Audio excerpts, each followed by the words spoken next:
వివక్ష ఏందని మేము అడుగుతున్నాం. ఇంతవరకు ఈ రోడ్లు పగలగొట్టి రెండు సంవత్సరాలు 3 సంవత్సరాలు అవుతుంది. ఇంతవరకు రోడ్లు వేయలేదు. పెత్తందారులు అంటే ఎవరు, పేదవాళ్ళు అంటే ఎవరు? పేదవాళ్ళకి మీరు ఏం న్యాయం చేశారు? పెత్తందారైన మురుగుడు హనుమంతరావు ఇంటి ముందు రోడ్డు వేశారు. పేదవాడైన మా దళితులు ఇంటి ముందు మధ్య రోడ్లు ఎందుకు వేయలేదు అని నేను అడుగుతున్నాను.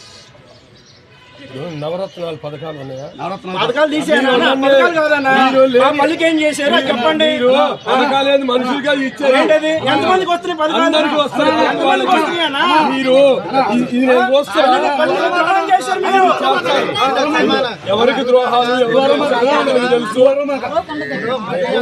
మీరు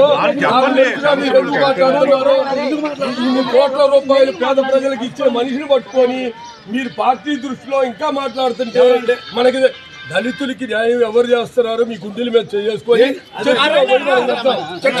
ఎవరు చేశారు? నిజంగా ఈ 5 సంవత్సరాలు దళితులు తలెత్తుకొని ఎస్సీ ఎస్టీ బీసీ మైనార్టీలు తలెత్తుకొని ఈ రాష్ట్రంలో తిరుగుతున్న 5 సంవత్సరాలు కాదని మీరు ఆలోచించుకోండి.